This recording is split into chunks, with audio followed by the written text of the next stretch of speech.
Hello, welcome to another video. I'm Matt from the Sim Racers Arms, and this is the Adrenalin Pack from Rider Studios for Automobilista 2, and what a pack it is. And I'm going to tell you within the first few seconds of this video, is it worth, in my humble opinion, the money they're asking for it? Absolutely yes. If you're looking for off-road fun, and I mean fun, the AI is struggling.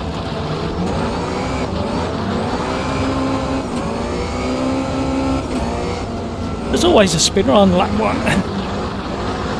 If you're looking for slidey fun on loose surfaces, then with brilliant 4x4 characteristics, then this is the pack for you.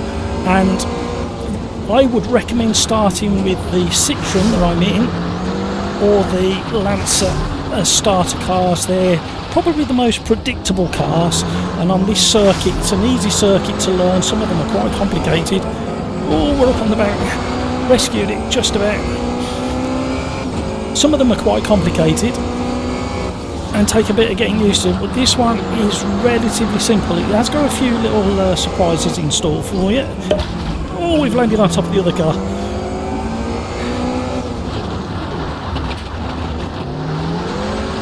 And if we just slide nicely around there. I'm driving without a handbrake, so if that crosses your mind, if you're familiar with rallycross and the handbrake and the use of, then it is more than capable of being driven without a handbrake. However, I really think a handbrake will add a lot to the experience, and I've got one on order as we speak, so that's my next upgrade to my rig because of the Adrenalin Pack. But these cars handle as you'd expect them to, and that's all you really ask. Not many of us get the chance to drive these cars in real life. I've driven on dirt ovals and tarmac ovals, not four-wheel drive, rear-wheel drive and front-wheel drive. However, these drive how you kind of expect them to. And before we ramble on any further, let's go to the next car and track, because we're going to be looking at all the cars and all the tracks within this Adrenalin Pack. So here we are in the track selection. So if we go to group by grade, we'll have the off-road section, and we've got Ascurra Dirt, which is the version of the track we've just done without the jump. The RX is with the jump and with the Joker lap. So in rallycross, if you wasn't aware, once within the race you have to go through the Joker lap. Sometimes it can be slower, sometimes it can be quicker, but you've got to do it once. And the next track we're going to go in alphabetical order. We're going to go to Catalunya RX, and this is a nice track as well.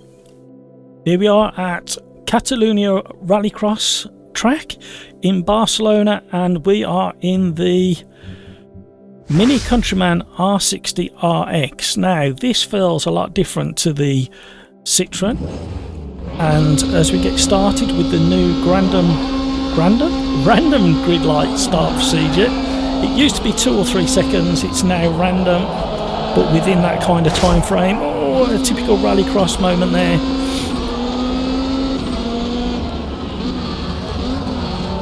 Right, just concentrating now. We've just transitioned across some tarmac.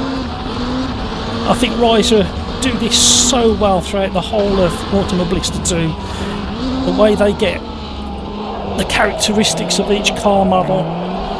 This feels so different to the Citroen. And I think it's purely down to obviously the car manufacturer, but also the fact that this has got probably the longest wheelbase out of all the cars. We've tried a little bit of handbrake button press there, mapper button just in case you need it. This is the last corner, and then that's the finish line just there. But the characteristic, you know you're in a different car straight away. They haven't just modelled the underneath of the cars and just planted body shells over them.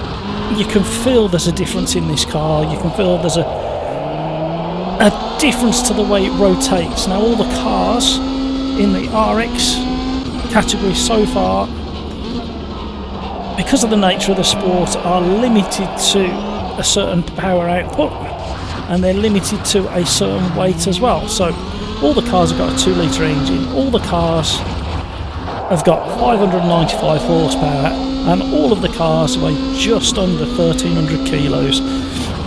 So it's purely the difference, from what I can tell, is the modelling of the chassis, suspension, and the wheelbase is critical. Let's do a bit of a joke of that if we can. Back up the hill, and if you watch real life footage, you will see the way the cars drive this track is very similar to how Riser have depicted it with these cars on this track. It's very, very well done.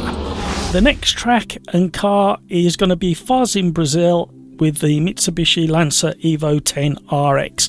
Now this very quickly in beta stage became one of the favourite cars for people to drive off-road on these rallycross tracks, and it's understandable why. It's a very controllable, very on the nose, as I call it, type of car. It's very pointy, it's very on the nose, and it's nice to drive. That's why I clubbed it with the Citroen in the first car track combination as the car to go for at Ascurra. So without further ado, let's see what Foz brings. This is a tight, short, twisty track. We're looking at just over half a mile long, this track. Waiting for the lights to change. 3 reds, green, go, go, go, and we're in the Lancer. And what a car this one is as well, and it straight away feels completely different. The Mini was quite heavy on the nose. The steering on this is a lot lighter. It's a very bumpy track, this Foz track. It's we've managed to avoid that guy. Rotating there. It's quite a tricky one. This is quite a tricky corner as well. And then we got a big jump. A little dab on the brakes just to level the car. Try and get in a bit tighter and do some overtaking up the inside if we can scramble our way to some grip. Lovely transition from the dirt to the concrete or tarmac, whatever that section was. And the joker on this version of the track is just over to the right there. Oh, the Mini's out in the wall. Oh, I don't know whether you caught a glimpse of that, but a lot of the tyre bales are movable. In other words, when you hit them, they bounce all over the track. So there's 2 laps of Foz. And it's so bumpy, but the grip level when you slide and come off the throttle and slide to a halt, you can feel the grip in the tyres. Before we go into the Formula Dirt, we shall just have a quick look at something within the options and gameplay. Then display. You've got this hide halo system, so this works with the Formula type cars. They've got halos and it makes it a ghost or a transparent halo. What I'll do is I'll switch it off for now and I'll show you what the difference is, and we'll go into our Formula Dirt at Hockenheim Rallycross. And what I want to show you is the grid on the screen there. For some people might be a bit distracting because it's very in focus, and obviously when you're driving in real life you look through things like that and your eyes tend to focus on the distance rather than close up. So back in gameplay and display, we'll go down to the halo system and we'll switch that on and you'll get to see what the difference is. And straight away they've done a very clever and subtle thing by blurring out that cage so we can look through and concentrate on. So it's a personal preference as to how you race these. So the halo on off doesn't just affect Formula cars, it affects these Formula Dirt as well, so you can naturally look through the window and not be overly distracted by the by the grille covering the windshield. Oh, let's try and get around now. These cross carts. Oh, I'm in neutral. These cross carts are relatively low power. Oh, but I think with the right field of cars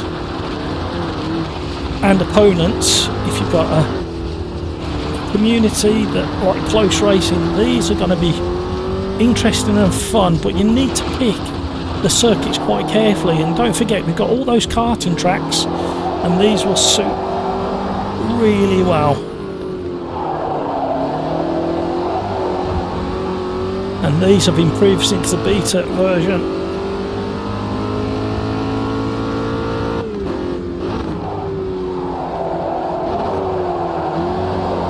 Very understeery, so a little bit of setup may be required to get the best out of these. Trying to get up the inside, put me on the outside for the next part of the S's. Understeer galore. So there's not as much sliding around in these as in the RX, as you can imagine. But they are fun, and you will have a lot of close racing with these, with the right community of drivers on the right tracks.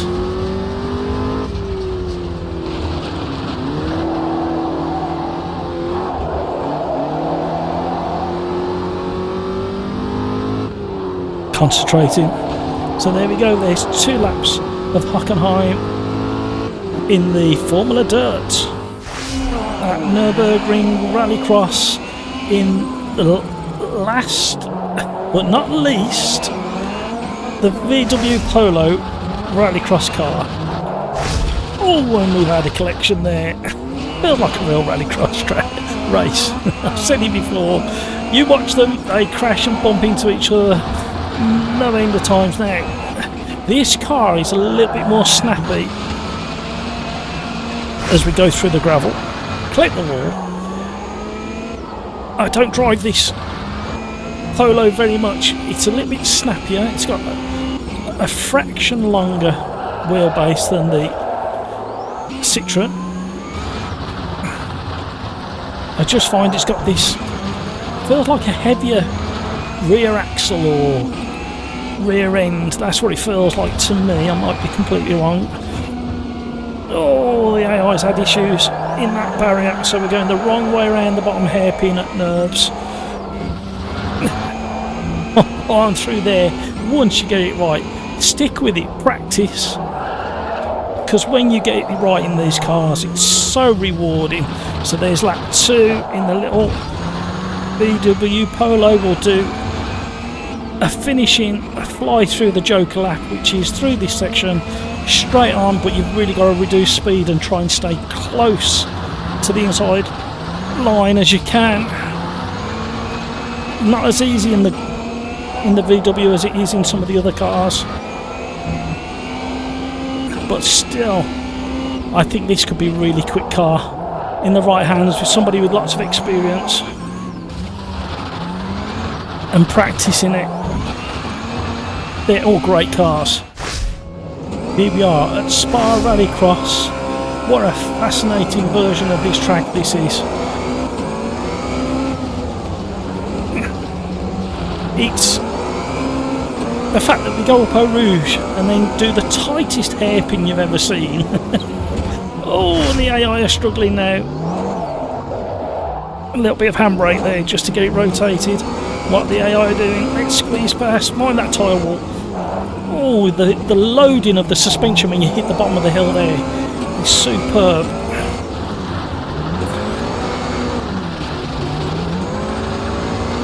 Another jump over the start finish line, dip the brakes, level the car out. If you hit some of the big jumps full throttle, you will nosedive the car, and on certain tracks you will cartwheel the car. Wrong gear.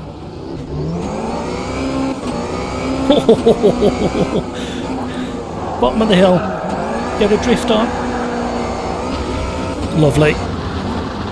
And the transition from the tarmac to the dirt, the feeling and the grip change is just the right amount.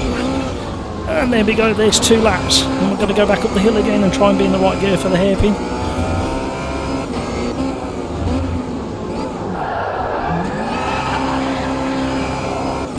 And that front end wobble there with the tyres scrambling for grip.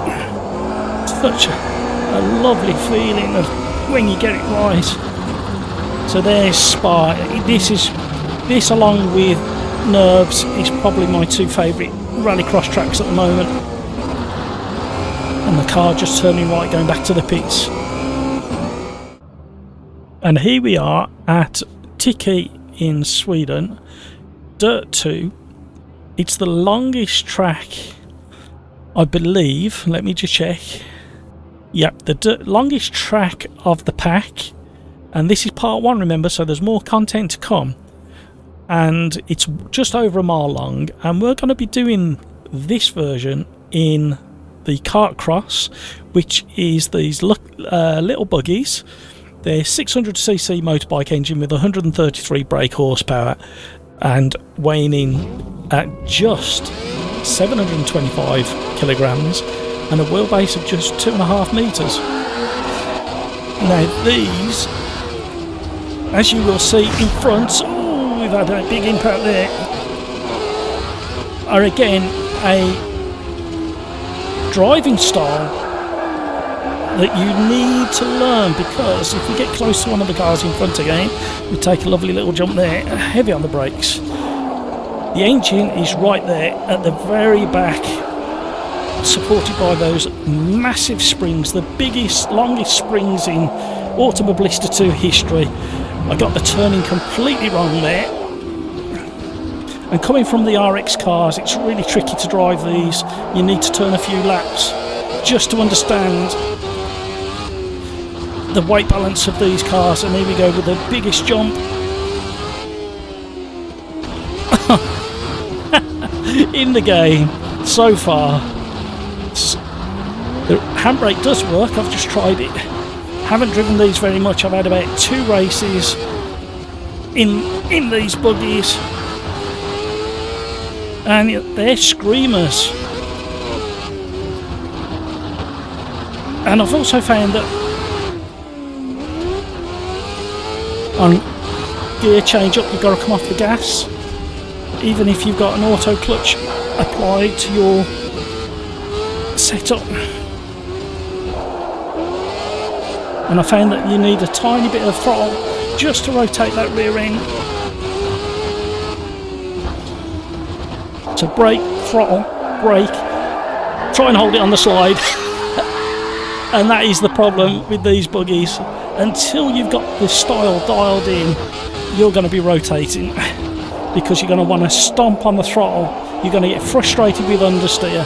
But again, with so many things within sim racing and real life, things are there to frustrate you until you've practiced. I've gone quite... Oh,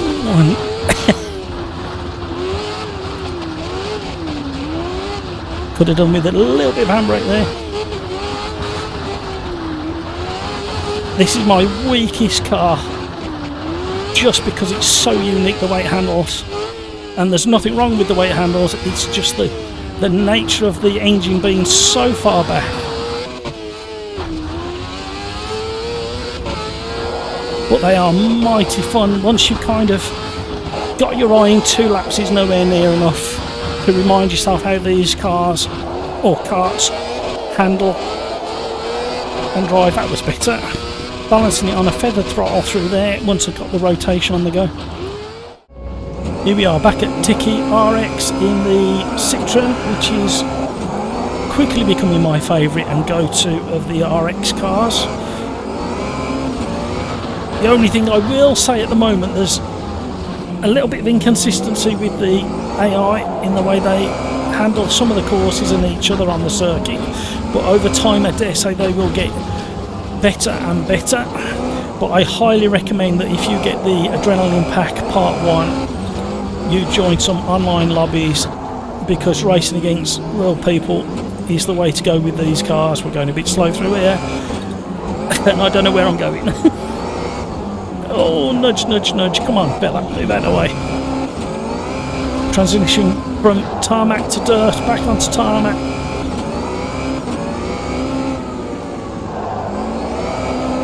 Back onto the familiar part of the circuit. Oh, look at the engine struggling for the power and the grip there. And you can feel the tyres shaking as they scramble for the grip. Oh.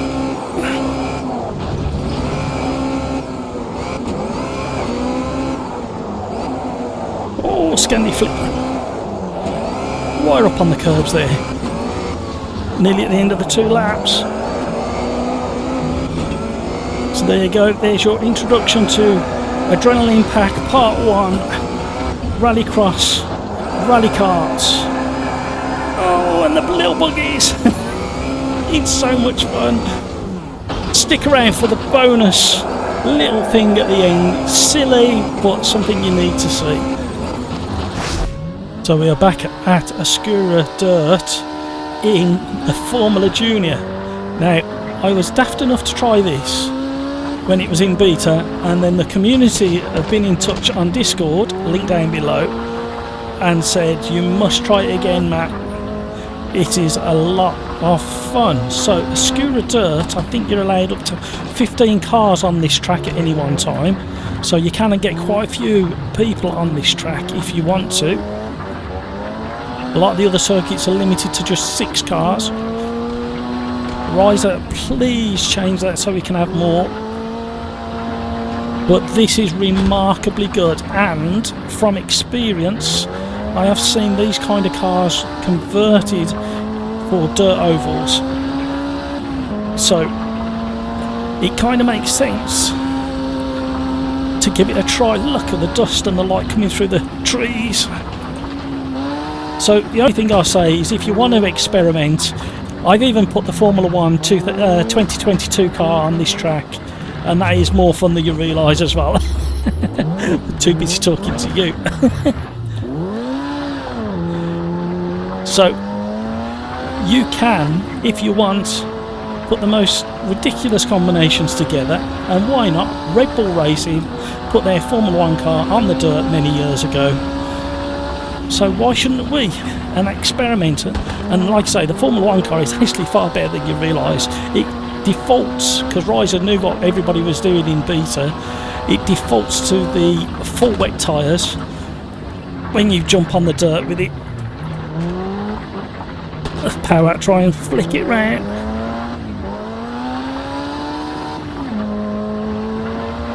But yeah, go experiment.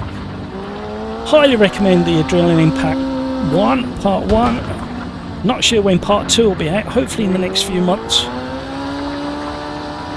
Automobilista 2, version 1.5. Off-roading in the dust with the sunbeams coming through, looking fantastic and driving better than it ever has done. And rightly so, we all knew it could drive as good as it does, and now it finally does. And this is just the starting point, 1.5. They've already admitted on several forum posts that they've got plans to improve the handling physics. So there we go, 2 laps of Ascurra in the Formula Junior. And it is a bunch of fun. So you imagine 16 people all racing these on this track. Once they've practiced and had some experience of it.